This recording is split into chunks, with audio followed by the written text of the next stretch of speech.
तो आज से हम रसायन विज्ञान का दूसरा पाठ शुरू कर रहे हैं, अम्ल, क्षार तथा लवण। अम्ल के बारे में तुम क्या जानते हो? कभी नाम सुना है इसका कि अम्ल क्या चीज होती है? अम्ल की क्या क्या विशेषताएं होती हैं? कक्षा 8 में तुम पढ़ चुके हो। सर जी ये अम्ल किन्हें कहते हैं, क्षार किसे कहते हैं? सर जी ये त्वचा को जला देते हैं। त्वचा को जला देते हैं। और यस सर। अम्ल को सामान्य भाषा में हम तेजाब भी कहते हैं, तेजाब कहते हैं, ठीक। हाँ, तो तेजाब क्या होता है बताओ, क्या करता है वो? तेजाब कहो या एसिड कहो, अम्ल को अंग्रेजी में एसिड कहते हैं, अम्ल को इंग्लिश में एसिड कहते हैं और सामान्य बोलचाल की भाषा में उसको हम कहते हैं तेजाब। तो एसिड कहो, अम्ल कहो, तेजाब कहो, सब क्या है, एक ही बात है। किसी ने कोई अम्ल खाया है कभी?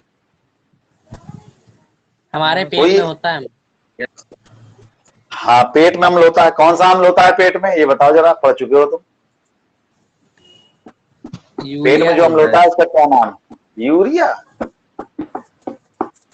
कौन सा अम्ल पाया जाता है? हाइड्रोक्लोरिक अम्ल। आमाशय में बनता है, जठर ग्रंथियां बनाती हैं, पढ़ चुके हो, याद ही नहीं कुछ। तो कोई एसिड किसी ने खाया है, हम ये बताओ। Yes sir. खाया नहीं खाया? पता नहीं सर जी खाया क्यों नहीं? खाया तो जरूर है, कई एसिड खाए हैं तुमने। इमली खाई है? Yes sir. नींबू खाया है? नींबू खाया है, संतरा खाया है, विटामिन सी की गोलियां खाई हैं, वो भी सब एसिड ही तो होता है। इमली में टार्टरिक एसिड होता है, नींबू में साइट्रिक एसिड होता है। तो इस तरीके से जितनी भी खट्टी चीजें होती हैं, यानी एसिड का स्वाद कैसा होता है तुमको मालूम है, कैसा होता है? खट्टा होता है। एसिड जितने भी होते हैं सभी स्वाद में खट्टे होते हैं। अगर कोई पदार्थ खट्टा लग रहा है तो कोई ना कोई एसिड ही होगा अधिकतर, ठीक है। तो अम्लों के जो गुण होते हैं वो क्या होते हैं कि अम्ल जो होते हैं वो स्वाद में खट्टे होते हैं। और क्या होता है अम्लों के गुण में? पहला गुण तो ये हुआ कि अम्ल जो होते हैं वो स्वाद में खट्टे होते हैं। दूसरा, अम्ल जो होते हैं वो तीव्र संक्षारक होते हैं। संक्षारक मतलब जिस चीज पर गिरते हैं उस चीज को जला देते हैं। जो तेज अम्ल होते हैं वो सबको गला देते हैं। दूसरा, पानी में घोलने पर ये हाइड्रोजन आयन उत्पन्न करते हैं, यानी इसमें हाइड्रोजन एक न एक जरूर होता है। हाइड्रोजन का परमाणु या अणु जो होता है वो जरूर होता है। तो जो अम्ल की जो वैज्ञानिक परिभाषा कही जाती है वो होती है कि वे पदार्थ जो जलीय विलयन में यानी पानी में घोलने पर हाइड्रोजन आयन उत्पन्न करते हैं उन्हें हम अम्ल कहते हैं। पानी में घोलने पर, जैसे एक अम्ल होता है हाइड्रोक्लोरिक अम्ल, उसका सूत्र होता है HCl। तो HCl को जब हम पानी में घोलते हैं तो दो प्रकार के आयन बनते हैं, हाइड्रोजन आयन और क्लोराइड आयन। तो हाइड्रोक्लोरिक अम्ल को जब पानी में हम घोलते हैं तो हाइड्रोजन आयन और क्लोरीन आयन बनते हैं। तो यहाँ पर ये क्या हुआ, हाइड्रोक्लोरिक अम्ल क्या हुआ, एक प्रकार का अम्ल है, क्योंकि इसको जब हम पानी में घोला तो हाइड्रोजन आयन बनाया इसने। उसी प्रकार से एक अम्ल होता है नाइट्रिक अम्ल, HNO3। इसको जब पानी में घोलते हैं तब भी हाइड्रोजन आयन बनते हैं और नाइट्रेट के आयन बनते हैं। तो हाइड्रोजन आयन जरूर बनेंगे, ये इनकी पहचान है, किसकी? अम्लों की। अगर इनमें इनको हम पानी में घोलते हैं तो हाइड्रोजन आयन उत्पन्न करते हैं, लेकिन जब पानी में हम घोलते हैं तो पानी भी तो मिलेगा इसके साथ, लेकिन हाइड्रोजन आयन जो होते हैं ये अकेले नहीं रहते हैं, कि हाइड्रोजन आयन जो होते हैं वो अकेले नहीं रह सकते। तो ये क्या करते हैं, पानी के अणुओं के साथ जुड़ जाते हैं। H2O माने पानी, ये क्या होता है, हाइड्रोजन आयन के साथ जुड़ जाते हैं तो क्या बन जाता है, H3O। और चूंकि एक हाइड्रोजन जुड़ गया है इसमें, तो इसके ऊपर एक धनात्मक चार्ज आ जाता है। तो इसको कहते हैं हम हाइड्रोनियम आयन। यानी पानी में जब पानी के अणुओं के साथ जब हाइड्रोजन आयन जुड़ जाता है तो वो बन जाता है हाइड्रोनियम आयन। इसको कहते हैं हाइड्रोनियम आयन। आयन और लिख लो आगे, हाइड्रोनियम आयन। तो जब हम किसी अम्ल को पानी में घोलते हैं तो वहां पर हमको क्या मिलेंगे? फाइनली हाइड्रोनियम आयन मिलेंगे। तो इसकी परिभाषा इस तरह से भी कही जाती है कि अम्ल वे पदार्थ होते हैं जो जलीय विलयन में हाइड्रोनियम आयन उत्पन्न करते हैं। बेसिकली तो वो हाइड्रोजन आयन ही बनाते हैं मुख्य रूप से, लेकिन ये क्योंकि हाइड्रोजन आयन जो होते हैं वो स्वतंत्र रूप से नहीं रह सकते हैं, इसलिए ये हाइड्रोजन आयन जो होते हैं वो पानी के अणुओं से क्रिया करके हाइड्रोनियम आयन बना लेते हैं। पानी के अणुओं के साथ जुड़ के रह सकते हैं, अलग नहीं रह सकते। पानी से या किसी क्लोरीन से जुड़ करके अलग नहीं रह सकते, अकेले अलग नहीं रह सकते, स्वतंत्र रूप से नहीं पाए जा सकते। तो अम्ल की परिभाषा ये कही जाती है कि अम्ल वे पदार्थ होते हैं जो जलीय विलयन में, जलीय विलयन मतलब पानी में घोलने पर, अम्ल वे पदार्थ होते हैं जो जलीय विलयन में हाइड्रोनियम आयन उत्पन्न करते हैं। तो अगर पूरी समीकरण लिखी जाए तो वो इस तरह से लिखी जाएगी कि जैसे हमने हाइड्रोक्लोरिक अम्ल को पानी में घोला तो हाइड्रोक्लोरिक अम्ल प्लस पानी, तो ये क्या बन जाएगा? पानी तो बन जाएगा H3O प्लस और क्लोराइड का आयन बन जाएगा। यानी इसमें से जो हाइड्रोजन आयन था वो निकल करके इससे जुड़ जाएगा और फिर ये हाइड्रोनियम आयन बन जाएगा और क्लोरीन आयन अलग हो जाएगा। तो इस प्रकार से अगर HNO3, इसको कहते हैं नाइट्रिक अम्ल, इसको हम पानी में घोलते हैं तो क्या बनता है? इसमें भी वही H3O बनेगा और प्लस क्लोरीन आयन बनेगा। ये प्लस या माइनस जो हम लिखते हैं इसी से तो पता चलता है कि ये आयन है, मतलब ये इसके ऊपर आवेश होता है। और आवेश कैसे आता है ये सब तुम 9th में पढ़ चुके हो।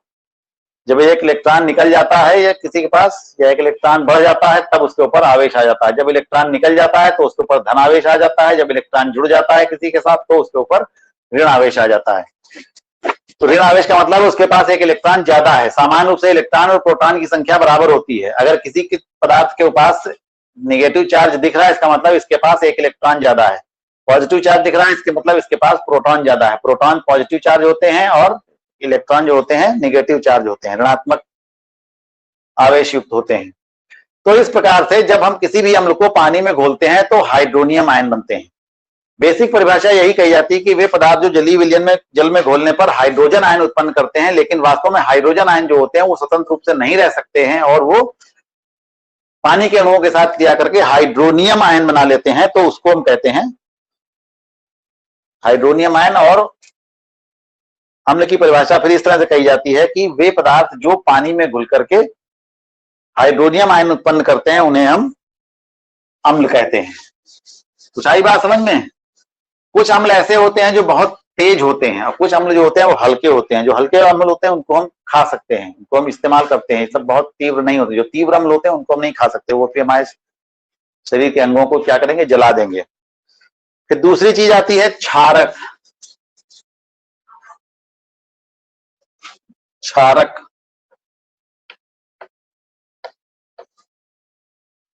क्या होते हैं? इनको अंग्रेजी में कहते हैं बेस। क्षारक या बेस।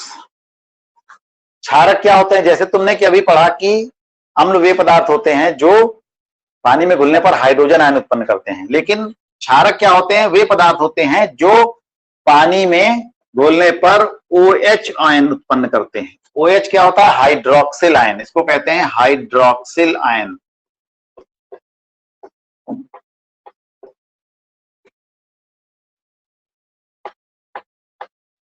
वे पदार्थ जो पानी में घुलने पर हाइड्रोक्सिल आयन उत्पन्न करते हैं, इन पदार्थों को कहते हैं क्षारक। तो क्षारक जो होते हैं वो जैसे NaOH, इनकी पहचान ये है कि इनमें OH लगा होगा। NaOH, इसको जब हम पानी में घोलेंगे तो क्या बन जाएगा? ये टूट जाएगा, जिसको पानी में घोलने पर ये टूट जाता है, Na का धन आयन बनता है और OH का नेगेटिव आयन बनता है। तो इस प्रकार से ये क्षारक हाइड्रोक्सिल आयन उत्पन्न करते हैं। ऐसे ही एक दूसरा हम लेते हैं NH4H, इसको कहते हैं और इस तरह के जो पदार्थ होते हैं इनको कहते हैं हाइड्रोक्साइड कहलाते हैं। ये क्या है? Sodium hydroxide. ये क्या है? Ammonium hydroxide. ये भी जब पानी में घोला जाएगा तो अमोनियम का धन आयन बनाएगा और हाइड्रोक्सिल आयन उत्पन्न करेगा। तो क्षारक वे पदार्थ होते हैं जो जल में घुल करके हाइड्रोक्सिल आयन उत्पन्न करते हैं। ऐसे पदार्थों को हम क्षारक कहते हैं। अब ये OH आयन जो होते हैं ये पानी के साथ मिल जाते हैं। तो ऐसे पदार्थ जो पानी में घुल जाते हैं, कुछ क्षारक ऐसे होते हैं जो पानी में नहीं घुलते हैं लेकिन उनमें OH होता है, हाइड्रोक्सिल आयन होते हैं लेकिन वो पानी में नहीं घुलते हैं। तो जिनमें जो ऐसे क्षारक जो पानी में घुल जाते हैं उनको हम कहते हैं क्षार। तो क्षार और क्षारक में यहां पर फर्क होता है। इसको अंग्रेजी में कहते हैं एल्कली। जो हाइड्रोक्सिल आयन उत्पन्न करते हैं उनको तो हम कहते हैं क्षारक, जिनमें OH पाया जाता है। और ऐसे पदार्थ जो जल में घुल जाते हैं वे पदार्थ जो होते हैं, ऐसे क्षारक जो जल में घुलनशील होते हैं उनको हम कहते हैं क्षार या एल्कली। सभी क्षार जो होते हैं वो क्षारक ही होते हैं लेकिन सभी क्षारक क्षार नहीं होते हैं। अब यहां पर एक विचित्र सी बात ध्यान से सुनो। सभी क्षार क्षारक होते हैं लेकिन सभी क्षारक क्षार नहीं होते हैं। कुछ बात समझ में आती है कि सभी क्षारक क्षार नहीं होते हैं। वही क्षारक क्षार होते हैं जो जल में घुलनशील होते हैं। वही क्षारक क्षार होते हैं जो जल में घुलनशील होते हैं। इसका मतलब कोई क्षारक ऐसे भी होते हैं जो जल में नहीं घुलते हैं। तो इसीलिए कहा जाता है कि सभी क्षारक जो हैं वो क्षार नहीं होते हैं लेकिन जो जल में घुल गए वो क्षार कहलाएंगे। तो क्षार भी तो क्षारक ही हैं एक प्रकार के। सभी क्षारक क्षार होते हैं लेकिन सभी क्षार क्षारक नहीं होते हैं। जैसे कोई चोरी करेगा आदमी तो वो चोर कहलाएगा, तो वो कोई ना कोई व्यक्ति ही होगा। ठीक, चोरी करने वाला कोई ना कोई व्यक्ति ही होगा, लेकिन क्या सभी व्यक्ति चोर होते हैं? बताओ, चोर जो होगा वो कोई ना कोई व्यक्ति होगा, तो क्या सभी व्यक्ति चोर होंगे? No sir.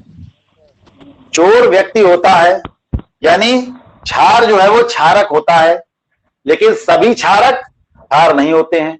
चोर इंसान होता है लेकिन सभी इंसान चोर नहीं होते हैं। चोर इंसान होता है लेकिन सभी इंसान चोर नहीं होते हैं। आई बात समझ में? क्षार जो है वो क्षारक होते हैं लेकिन सभी क्षारक क्षार नहीं होते हैं। इसका मतलब कुछ क्षारक ऐसे भी होते हैं जो जल में घुलनशील नहीं होते हैं। तो जो क्षारक जल में घुलनशील होते हैं उनको हम क्षार या एल्कली कहते हैं। और ये सब एल्कली ही हैं। NaOH, KOH, KOH यानी कास्टिक पोटाश, जो तुमने पढ़ा था एक बार, तो इसको कहते हैं पोटेशियम हाइड्रोक्साइड और अमोनियम हाइड्रोक्साइड। ये सब क्या है? ये सब जल में घुलनशील है। तो ये सब क्या है? क्षार भी हैं। क्षारक तो हैं ही लेकिन साथ ही साथ ये क्षार भी कहलाते हैं क्योंकि ये पानी में घुल जाते हैं। ठीक है, तो ये अम्ल और क्षारक के बारे में समझ में आया। अम्ल वे पदार्थ होते हैं जो जल में घुल करके हाइड्रोजन आयन या हाइड्रोनियम आयन उत्पन्न करते हैं, उनको हम अम्ल कहते हैं। और वे पदार्थ जो जल में घुल करके हाइड्रोक्सिल आयन उत्पन्न करते हैं उनको हम क्षारक कहते हैं। और जो क्षारक जल में घुलनशील होते हैं उनको हम क्षार कहते हैं। उसके बाद बात आती है लवण। लवण, इसको अंग्रेजी में कहते हैं साल्ट। साल्ट क्या होते हैं? साल्ट क्या होते हैं? यानी जो वे पदार्थ जिनके जलीय विलयन में हाइड्रोजन आयन के अलावा कोई अन्य आयन उत्पन्न करते हैं, यानी जिनको जब हम जल में घोलें तो वे पदार्थ जो हैं वो धन आयन तो बनाएं लेकिन वो हाइड्रोजन के आयन ना बनाए, जैसे यानी उनमें हाइड्रोजन नहीं होती है। जैसे हम कहते हैं जिंक सल्फेट, इसको जब हम पानी में घोलते हैं तो जिंक का धन आयन बनता है और सल्फेट का ऋण आयन बनता है, और सल्फेट का ऋण आयन बनता है। अब इसके ऊपर हमने 2 माइनस लगाया, इसका मतलब इसके पास 2 इलेक्ट्रॉन ज्यादा होते हैं। ये पूरा एक समूह होता है, और इसके ऊपर 2 इलेक्ट्रॉन 2 माइनस लगे, इसका मतलब इसके पास 2 इलेक्ट्रॉन ज्यादा होते हैं। Zn के ऊपर भी 2 होते हैं। तो ये अब इसमें जो धनायन बन रहा है वो कौन सा है? जिंक का बन रहा है। इसमें हाइड्रोजन का आयन नहीं बन रहा है, हाइड्रोजन का धनायन नहीं बन रहा है, इसलिए जिंक सल्फेट क्या कहलाएगा? एक प्रकार का लवण कहलाएगा। ठीक, उसी प्रकार से NaCl जो हमारा घर में इस्तेमाल होने वाला नमक होता है, उसका सूत्र होता है NaCl, यानी ये सोडियम क्लोराइड। इसको जब पानी में घोला जाता है तो Na का धनायन बनता है और क्लोरीन का ऋणायन बनता है। तो यहां पर भी जो धनायन बन रहा है वो हाइड्रोजन नहीं बन रहा है। उसी प्रकार से NH4Cl अमोनियम क्लोराइड कहलाता है। ये इसको कहते हैं अमोनियम क्लोराइड। इसको जब जल में घोलते हैं तो NH4 का प्लस बनता है और क्लोरीन का माइनस बनता है। तो हम देख सकते हैं कि ये सभी पदार्थों को जल में घोला जा रहा है, लेकिन जल में घोलने पर भी इसमें हाइड्रोजन आयन नहीं बन रहा है। हाइड्रोजन के अलावा कोई अन्य धन आयन बन रहा है। हाइड्रोजन के अलावा कोई अन्य धन आयन बनता है। या अब एक बात और है कि जलीय विलयन में घोलने पर इसमें हाइड्रोक्सिल आयन भी नहीं बन रहा है। न तो हाइड्रोजन का धनायन बन रहा है, न तो हाइड्रोजन आयन बन रहा है, और ना ही हाइड्रोक्सिल आयन बन रहा है। लेकिन धन आयन और ऋणायन बन रहे हैं। लेकिन ये धन आयन और ऋणायन जो है हाइड्रोजन और हाइड्रोक्सिल आयन के अलावा है। धन आयन सारे इसमें ये बन रहे हैं, ऋण आयन सारे ये बन रहे हैं। ना ही इसमें कहीं पर हाइड्रोजन आयन बन रहा है, ना ही कहीं पर हाइड्रोक्सिल आयन बन रहा है, लेकिन आयन बन रहे हैं जल में घोलने पर। तो ऐसे पदार्थ जो जल में घोलने पर हाइड्रोजन आयन या हाइड्रोक्सिल आयन के अतिरिक्त अन्य कोई धन आयन या ऋण आयन बनाते हैं, तो ऐसे पदार्थों को हम लवण कहते हैं। आई बात समझ में? बताओ अभी किसको ये बात समझ में नहीं आई?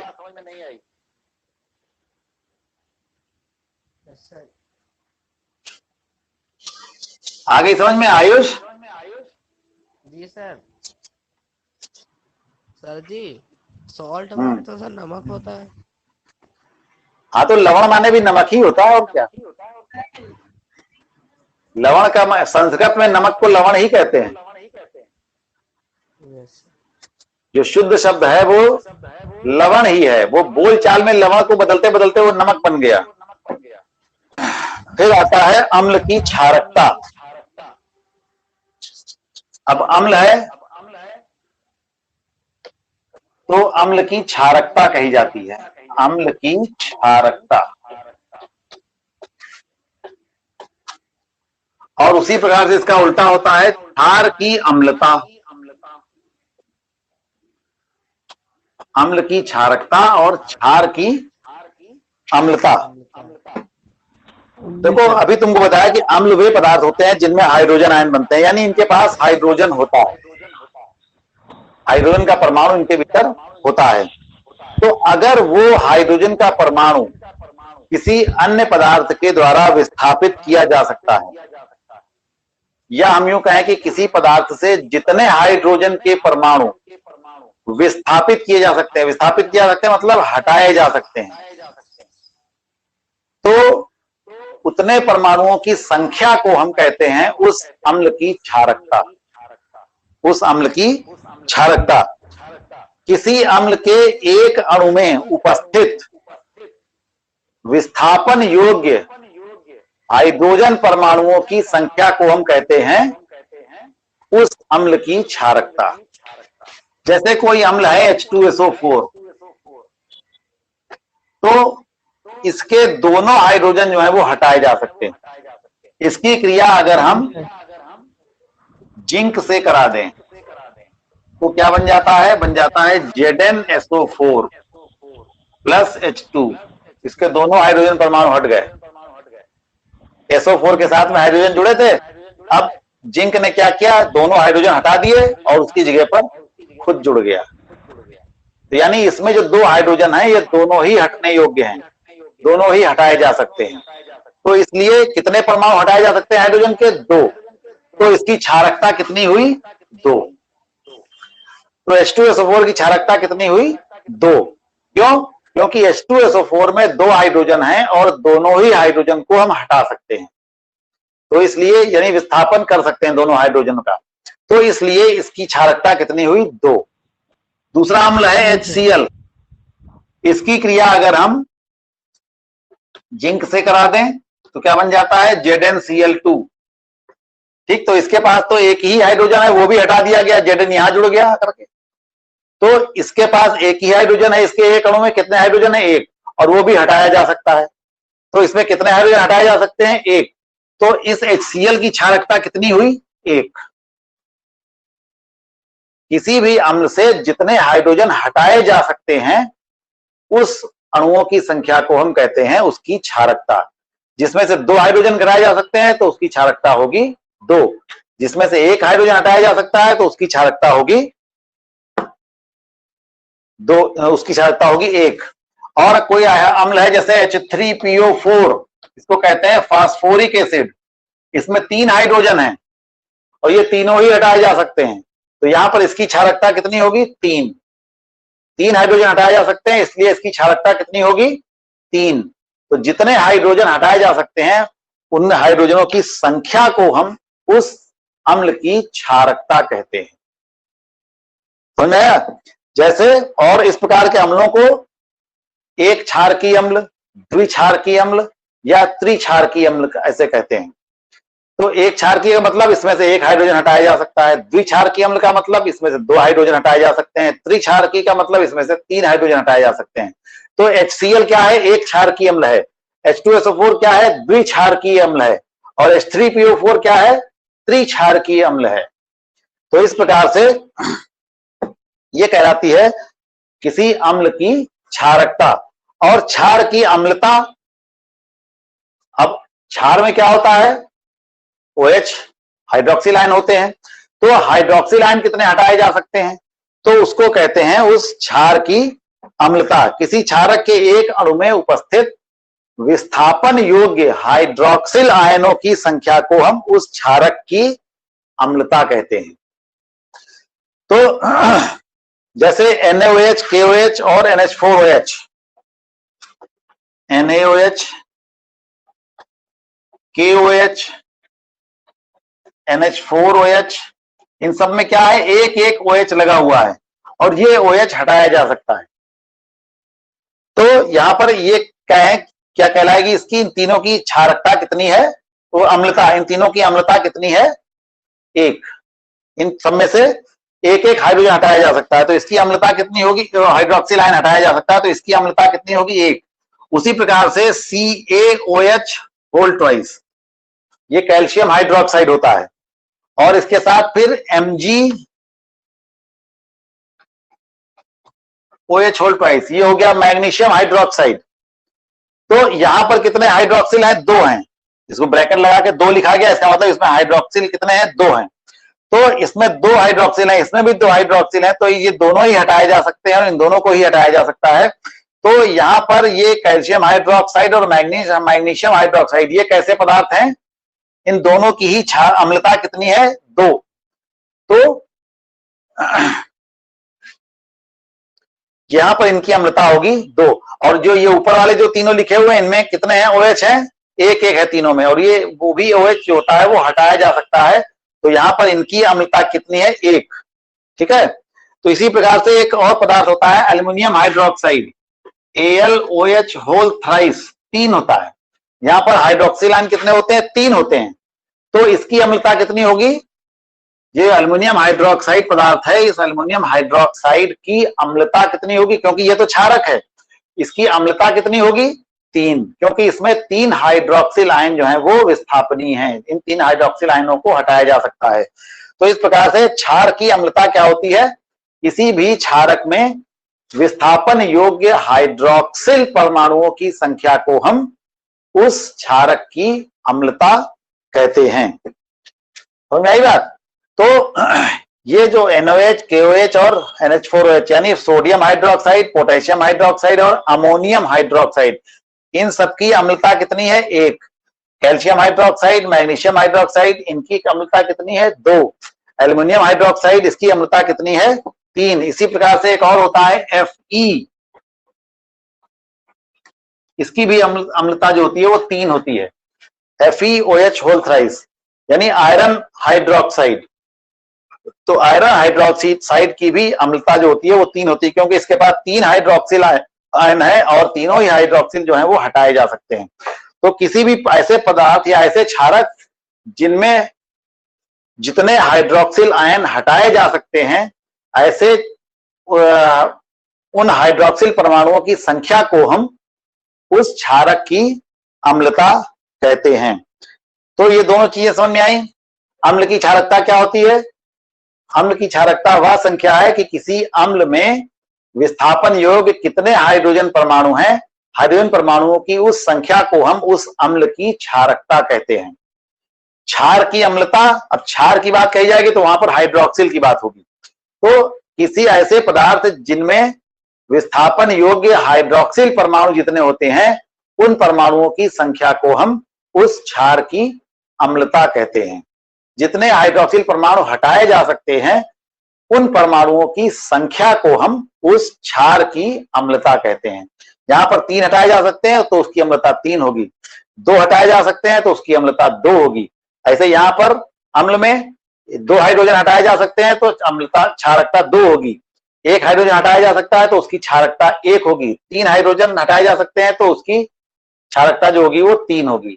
तो इस तरीके से किसी अम्ल की क्षारकता और अम्लता ज्ञात की जाती है।